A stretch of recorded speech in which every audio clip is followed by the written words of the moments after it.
Deep in the Colombian jungle, hidden under camo tarps and palm leaves, sits a homemade submarine 50 feet long, packed with cocaine, and crafted almost entirely from fiberglass and determination.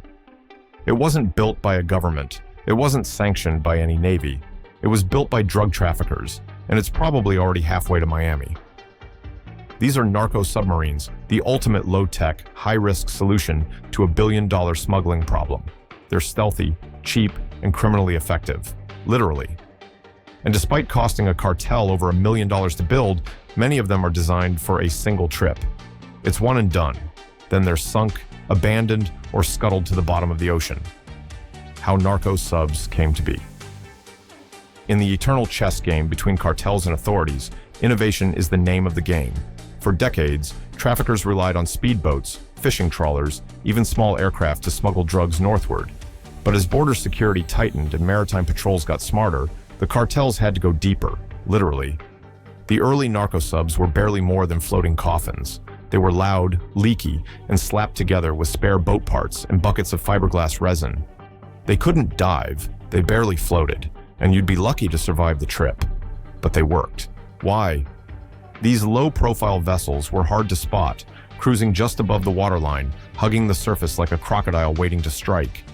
Their small radar signature and muted engine noise made them nearly invisible to surveillance aircraft unless someone knew exactly what to look for. Over time, this backwoods innovation became a full-blown jungle shipbuilding industry, and as the profits grew, so did the sophistication. Meet the Narco Sub King.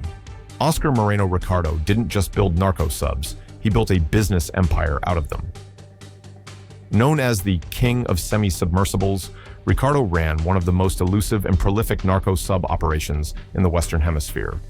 His shipyards were hidden deep in Colombia's rainforest, accessible only by boat or helicopter. No roads, no internet, no blueprint software. Just skilled laborers, salvaged parts, and a vision. Build vessels that could cross oceans and evade the world's most powerful navies. And they did. Ricardo's boats were not flashy. They weren't meant to be. They were practical, efficient, and disposable. They were the Uber Eats of cocaine logistics. Fast delivery, no questions asked, and if the vehicle gets trashed, build another. His reign lasted for years, but his true legacy was proving that submarines didn't require military budgets, just grit, jungle engineering, and a market desperate enough to make it all worth it. Anatomy of a jungle submarine. From the outside, a jungle-built narco sub looks like a half-submerged sea monster. Long, narrow, and strangely quiet. Most are between 12 to 24 meters in length and ride just a foot or two above the surface. Inside, it's a whole different world, and not a pretty one. These subs are split into 3 main sections. The engine room in the rear, usually housing a diesel engine loud enough to make conversation impossible. The crew compartment in the center, where up to 5 men live, sleep, eat, and try not to go insane for 10 to 20 days. And the cargo hold in the bow, packed wall to wall with cocaine. We're talking 6 to 8 tons at a time, enough to net hundreds of millions on delivery. There's no air conditioning, no beds, no privacy. The toilet, it's a plastic bag. The food, rice, sardines, and protein bars.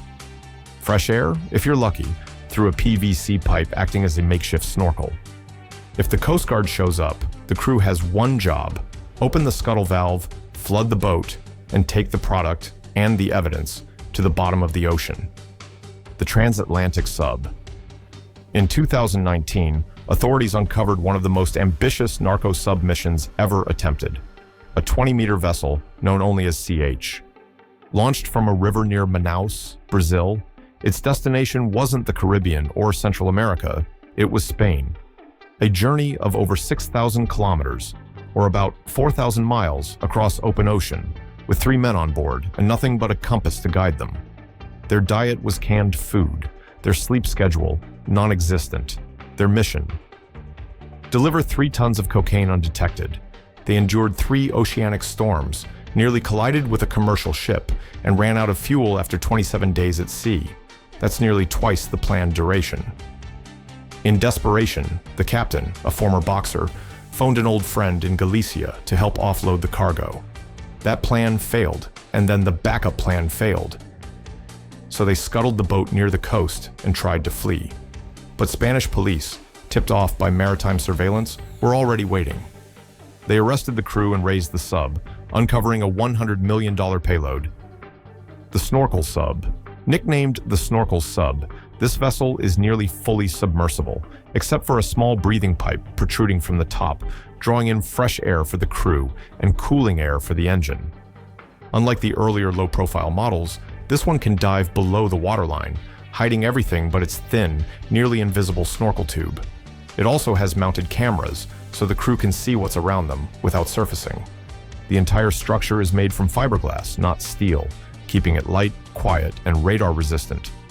Inside, it has rare Narco sub luxuries: a basic toilet, a sink, and better insulation, because nothing says fun like spending 2 weeks in a damp fiberglass tube, surrounded by diesel fumes and drug money. It can carry up to 8 tons of cocaine and make it from Colombia to Mexico without ever surfacing. And guess what? Not a single snorkel sub has ever been caught at sea. Every one discovered has been found on land in shipyards, halfway done, or hidden like Easter eggs in the jungle. The Electric Ghost Sub, November 2020. Deep in Colombia's rainforest, authorities uncover something that makes jaws drop. A fully electric, fully submersible narco submarine. No snorkel, no diesel, no sound. Just 10 tons of batteries, 2 electric motors, and the quiet confidence of a machine that exists only to vanish. With a travel range of about 40 miles and a 12-hour underwater endurance, it wasn't designed to make the full journey on its own. Instead, it's built to be towed behind a larger ship, a kind of underwater sidecar that is detached when the heat's on or when it's time to deliver its payload near the coast. Because it's battery-powered, it's almost impossible to detect with thermal imaging or sonar. It doesn't emit the heat or noise diesel engines do, making it a ghost in the water. Only one has ever been found, and it was hidden on land, far from the sea. No crew, no delivery, no witnesses. If they've built one, there are more. And every one of them is a $1.5 million reminder that the cartels aren't just surviving, they're evolving. The master builders. Narco subs aren't mass-produced. They're not built in factories or churned out by cartels like cars. They're crafted by a small group of highly skilled, absurdly resourceful engineers known as master builders. These aren't just guys with a welding torch and a dream. These are jungle naval architects, self-taught mechanics, improvisational geniuses, men who can reverse engineer periscopes and hydrodynamic hulls with no internet access and a bag of spare parts. Each builder has a signature style, a unique way of solving problems that shows up in the shape of the hull, the engine placement, or the type of ballast system. Law enforcement actually identifies and tracks them based on these quirks. There are only a few dozen master builders known to exist. When one is captured, another takes his place, often trained in secret, like apprentices in a criminal version of Iron Man's garage.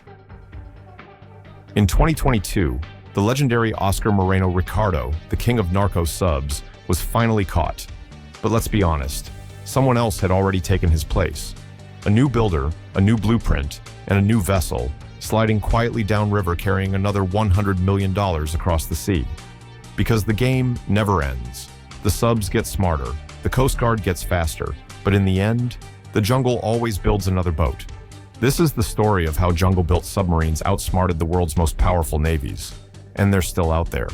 If you want more true stories that feel too wild to be real but are, hit that subscribe button, drop a comment, and stay curious. See you next time.